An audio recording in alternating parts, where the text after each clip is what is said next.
Allahumma salli ala Muhammad wa ali Muhammad. Bismillahir Rahmanir Rahim. Dear viewers, Assalamu alaikum wa rahmatullahi wa barakatuh. Welcome live on Ahlulbayt TV this Friday on Ask the Scholar with our respected Maulana Sayyid Abidi Sayyidina. Assalamu alaikum and welcome live on Ahlulbayt TV, Sayyidina.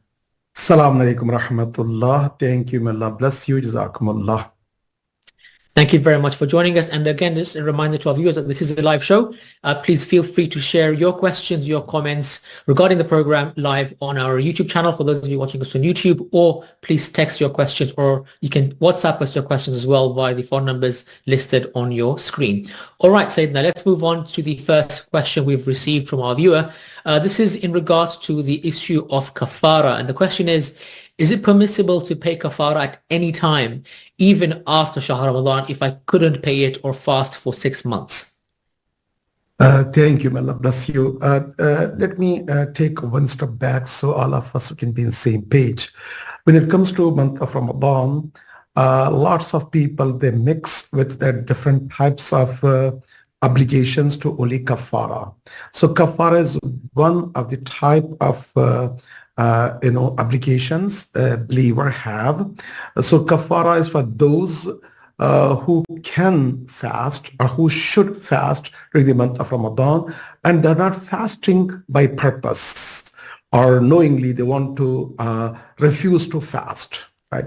For those people, they have to pay a kafara. So kafara is either for each day they have to make up beside 1 day make up fasting, 60 days of fasting, and out of 60 days, 31 days should be without any gap. And 29 days of fast they can do anytime, that's not a problem. Or they have to feed 60 people or 60 needy people. So that is the kafara. Obviously this kafara may not be practical during the month of Ramadan. For example, if someone miss one of the fasting without any reason, they cannot make up their kafara fasting until after month of Ramadan. But if they want to pay a charity, which is feeding 60 people and making up that 1 day fast, they can do. That's not a problem.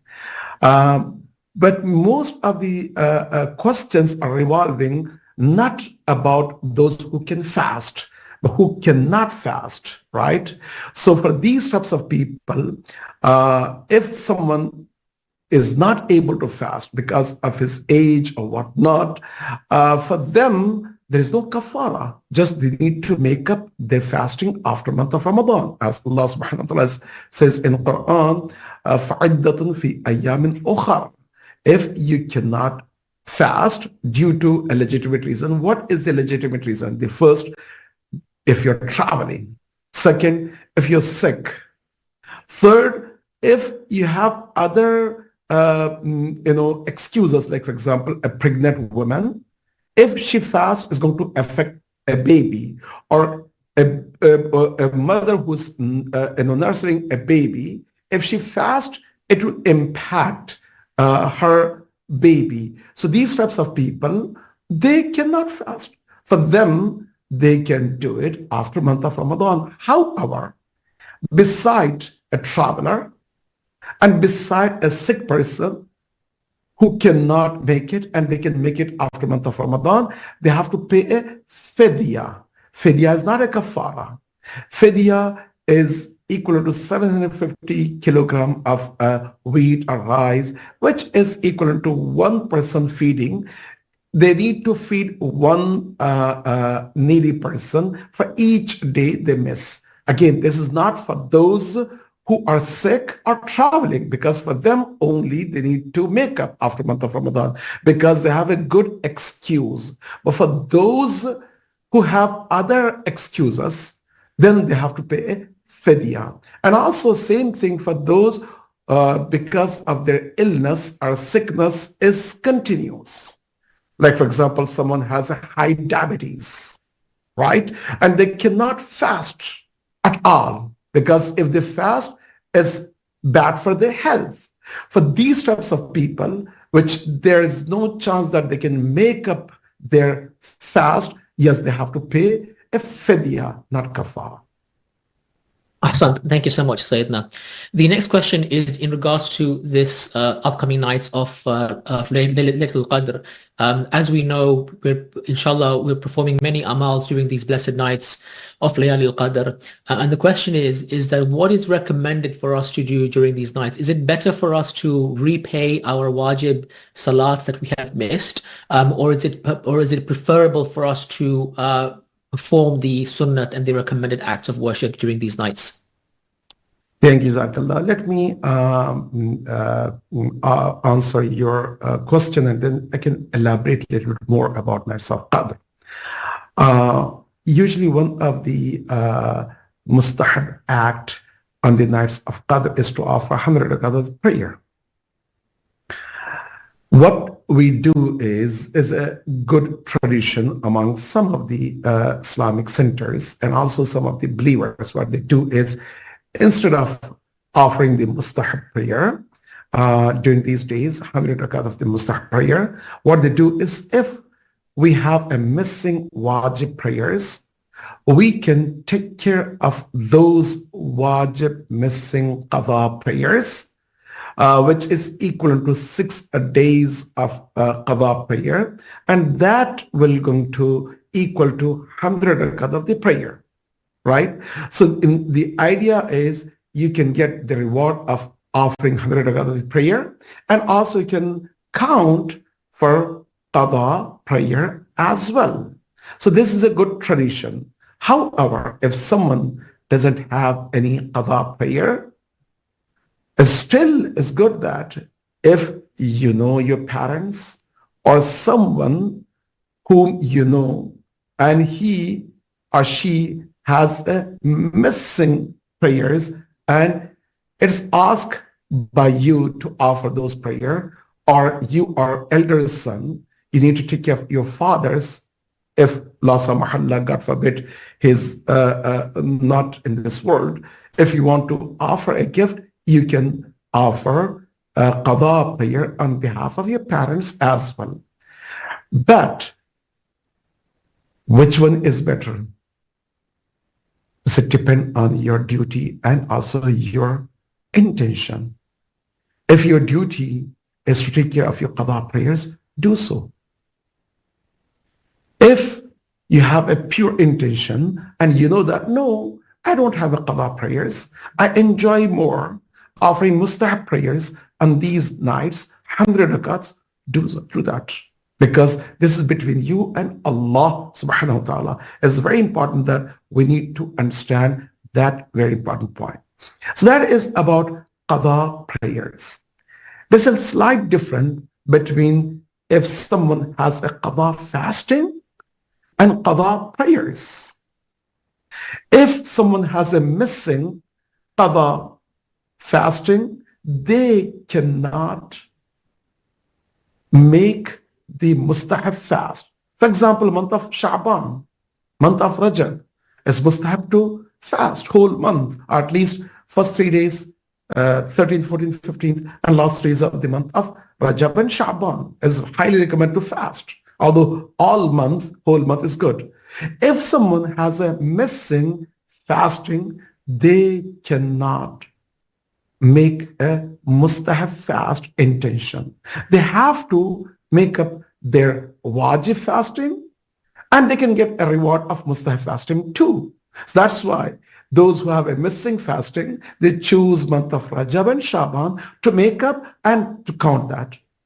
But same ruling does not apply for the prayers. If I have a qada prayers, should I take care of that first before offering mustahab prayers? No, that's not the case.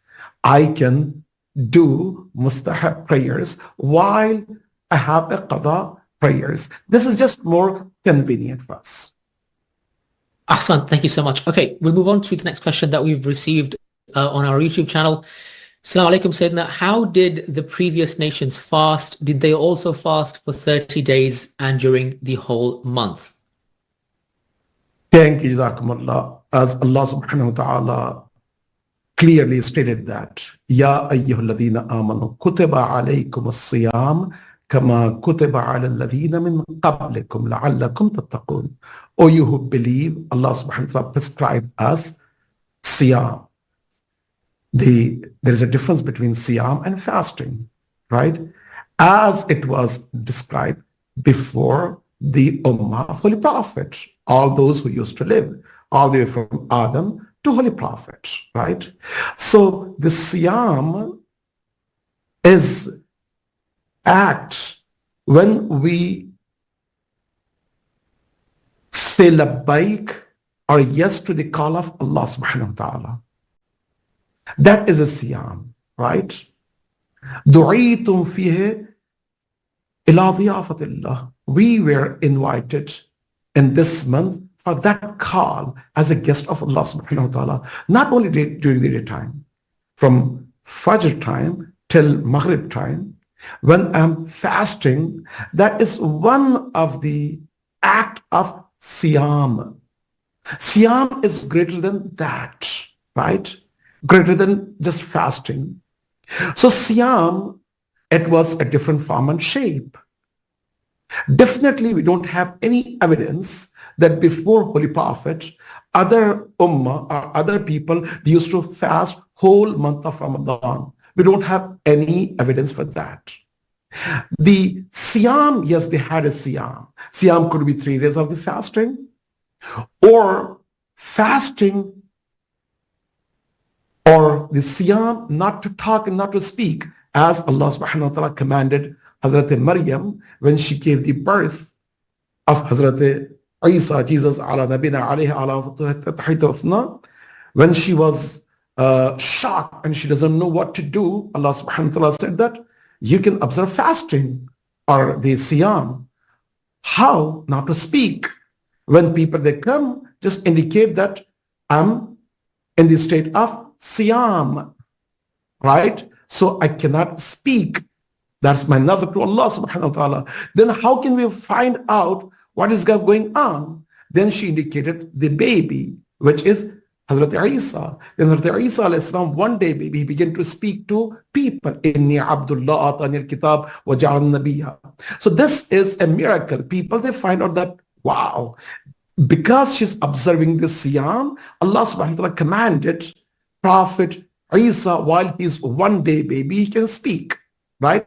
So this is one of the type of the siyam. So siyam could be not speaking, could be 3 days of not eating, not drinking, or could be refraining from eating and drinking for a certain period of time, or could be just having i'tikaf. I'tikaf is when you dedicate your maybe couple of days, minimum 3 days, maximum 10 days. That's what Holy Prophet used to do. And we have evidence that before Holy Prophet, also other prophets, they used to do the same thing to kind of dedicate their day and night in masjid or in Sawmi'ah or masjids. And they used to worship to Allah subhanahu wa ta'ala. And this is also called siyam. But definitely the fasting what we have from dawn to dusk for 30 days of the month of Ramadan, this is one of the greatest blessing of Allah subhanahu wa ta'ala upon the ummah of Holy Prophet. And Holy Prophet, he announced that alhamdulillah, this is one of the blessing Allah subhanahu wa ta'ala bestowed upon my ummah to observe this fasting for whole month of Ramadan. Ahsan, thank you so much for answering that question. Again, a reminder for those of you who have questions, please send them to us via the chat box on YouTube, or if you're watching us on other platforms, please feel free to share your questions via the text or WhatsApp.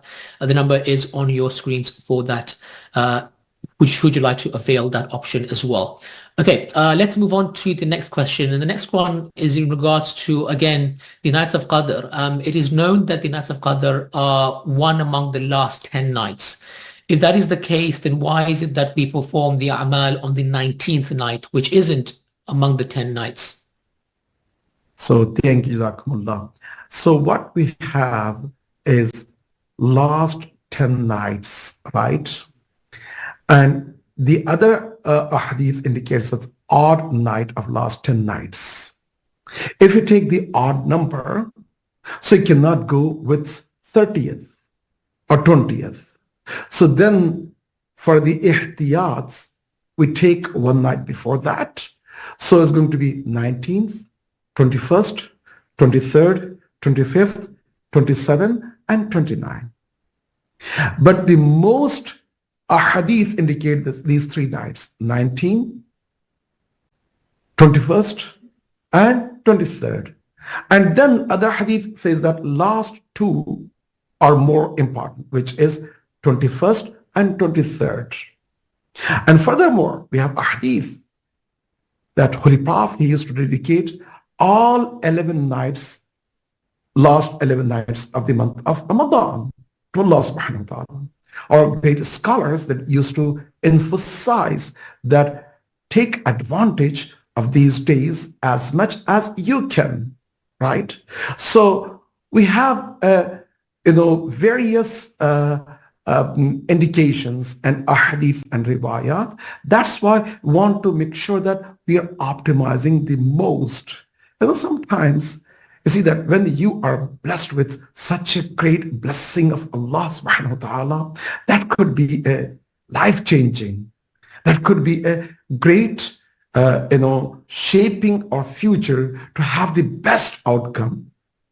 Even with small chances, want to take advantage of that. Just imagine that if someone just promote the rumors that this stock can go 10x, 100x, people, what they do is, oh, let's go and let's try to buy this and that.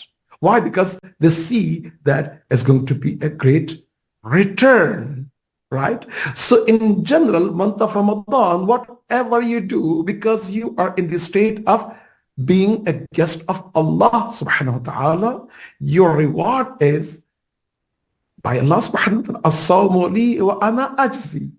This sawm, again, I want to translate to fast only, because that is one of the type of sawm. As-sawmu li, you are my guest and you are in the state of siyam, and that is for me. Wa ana ajzi, I am the reward of your, siyam. So therefore, whole month of Ramadan. And once we see that there is a good opportunity, either 19th, 21st, 23rd, take it. And that's why our 6th Imam also, when Abu Basir, he asked, he said that, ma tayassara, whatever you can. If you can't, do whatever you can. So that is the logic behind that. MashaAllah. Ahsant. Thank you so much for clarifying that.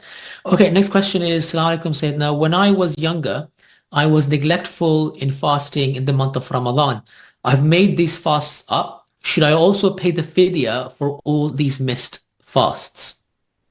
So here is a point. If someone, their responsibility or duty or Islamic obligation was to fast, and they did not, for whatever the reason, they need to make up those fasts, and on top of that, they have to pay a kafara, not fidya. Fidya for those who have a legitimate reason. But this doesn't seem a legitimate reason. It seems that if someone was neglecting, or for whatever the reason, other reasons, they have to pay a kafara. For each day, they need to pay at least 60 people feeding, equivalent to that, so that can make up that. However, if someone can't make that financially, or they cannot make up for each day 60 days of the fasting, then they have to do istighfar, and they have to pay a charity, whatever they can do is in the form of fidya or radd madalim. But if someone can do that, their duty is to pay that kafar. Ahsant. Okay.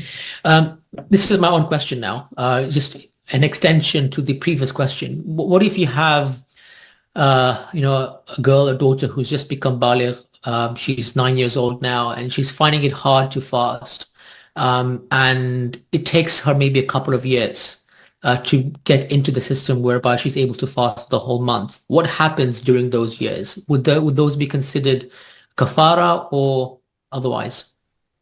So this is one of the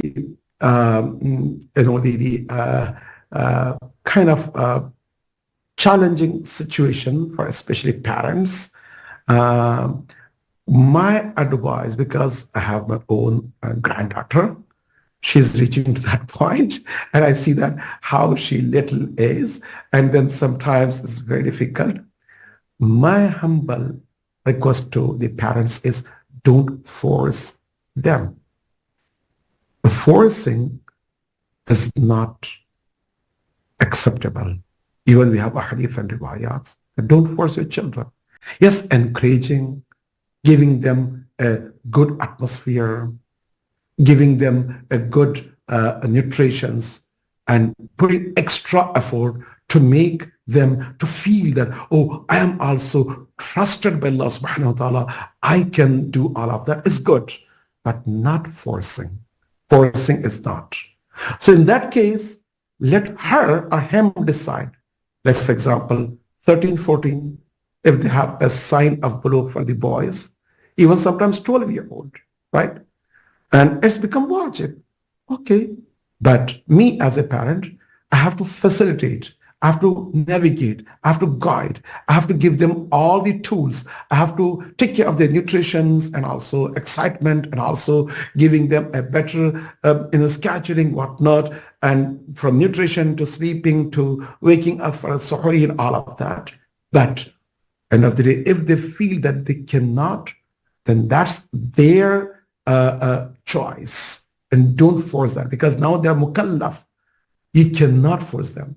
So what will happen for them in the future?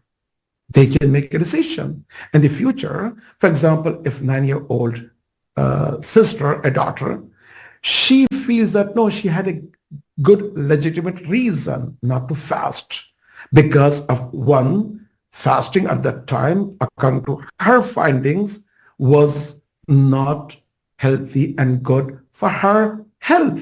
If she reached to this point, then she can pay only fidya, right?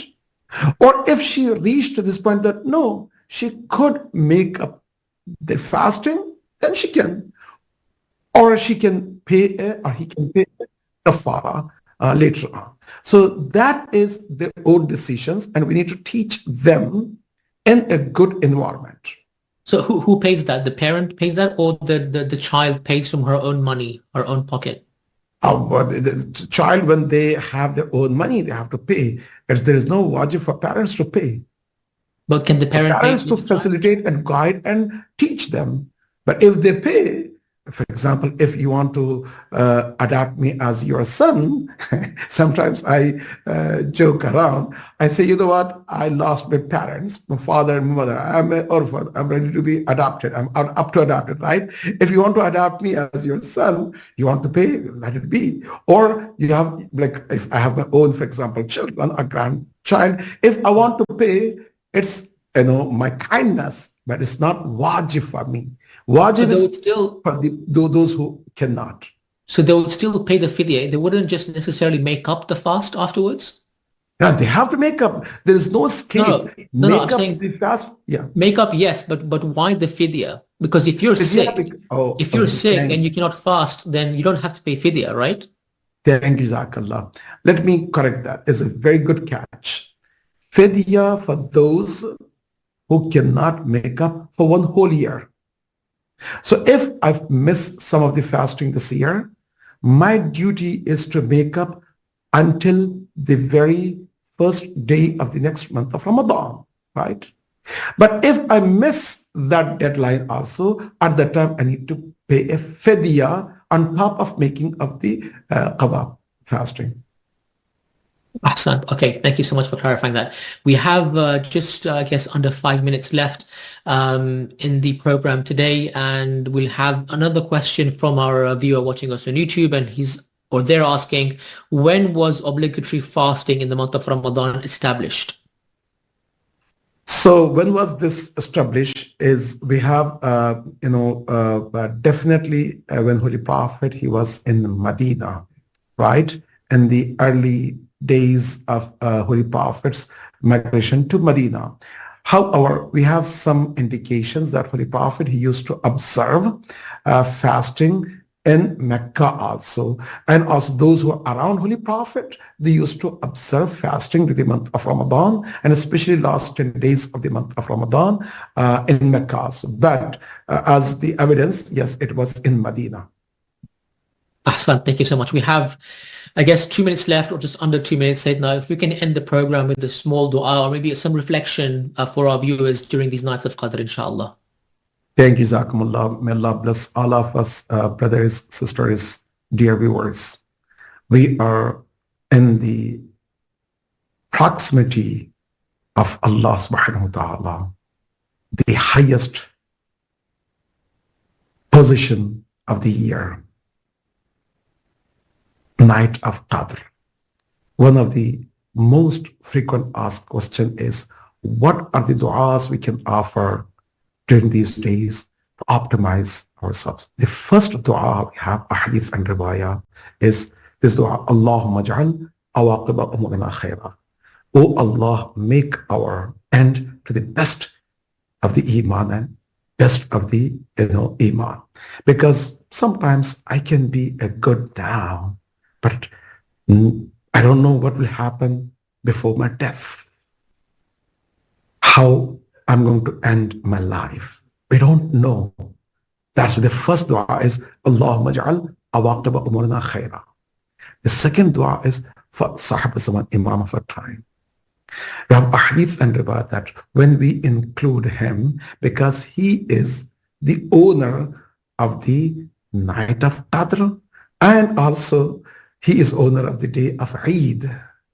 And perhaps Eid prayer is not wajib for us. However, when Imam will come, it becomes wajib, right?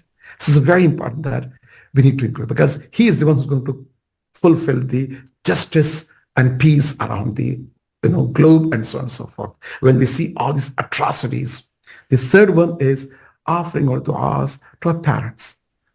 Rabbi ghafir li wa li walidayya. Oh Allah, bless, forgive me and my parents. Parents also is very important. And then the fourth dua is to our spouses, our children, our family members, our brothers and sisters. And fifth dua is for all those who are around the globe suffering. If we do these 5 du'as, according to our scholars, ahadith and riwayat, Allah subhanahu wa ta'ala will open the special doors of mercies. Once again, I would like to ask all the viewers that don't forget in these remaining days of the month of Ramadan, and especially nights of Qadr, for the best outcome for the Muslim Ummah and for the believers and for all of us. So inshallah, we can have the best month of Ramadan of our lifetime, inshallah. Ahsan, thank you so much, Maulana Said Abidi, for your time on Ahlulbayt TV this evening. May Allah accept your du'as and worship in these nights of Qadr, inshallah. And to all our viewers as well, we'll see you same time next week. Assalamu alaikum wa rahmatullahi wa barakatuh. Wassalamu alaikum.